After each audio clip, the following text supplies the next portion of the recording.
As human beings, we are all aware about many things. We're constantly aware whilst being on the road, aware about not burning our toast, and aware on how to break into someone's house.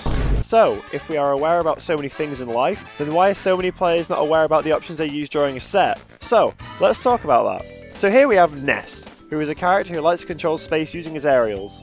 So Ness has used this rising forward air at mid-range. It threatens, sure, nothing too crazy, right? A few moments later in the set, Ness has used another rising forward air at mid-range. Once again, sure, who cares? But now it's happened a third time during the set, and the other player has picked up on this and used this habit to gain advantage. These are minor patterns a lot of players will be looking for in order to close space or get a hit. Whilst this is just an observation, I mainly see this happen when lower level players are playing versus high level players. High level players might find it easier to punish their opponents because a lot of players just aren't being considerate about the kind of options they're using, and as a result providing so much information for them to use. So what could Ness do differently? Well, a lot of things really.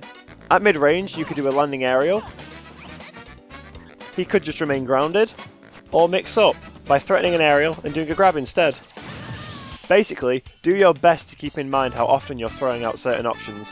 I know it sounds super obvious, but after speaking with so many players, a lot of them just don't consider how often they're using a certain option. A lot of them just autopilot, which can lose them situations or even stocks. If you're a bit more aware about your gameplay whilst playing, it helps you understand why you were hit and you can mix it for next time. And being aware about your options isn't just limited to neutral, it can be applied to various other aspects of your game plan.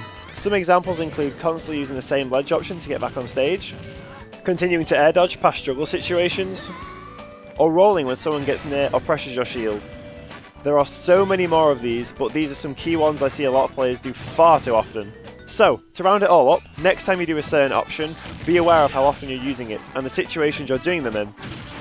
Being more conscious about all this will greatly improve your gameplay. It will make you a lot more unpredictable as you're using varying options in situations, rather than just limiting yourself to a select few. And, of course, you can use all the information I've just said in this video on your opponent too.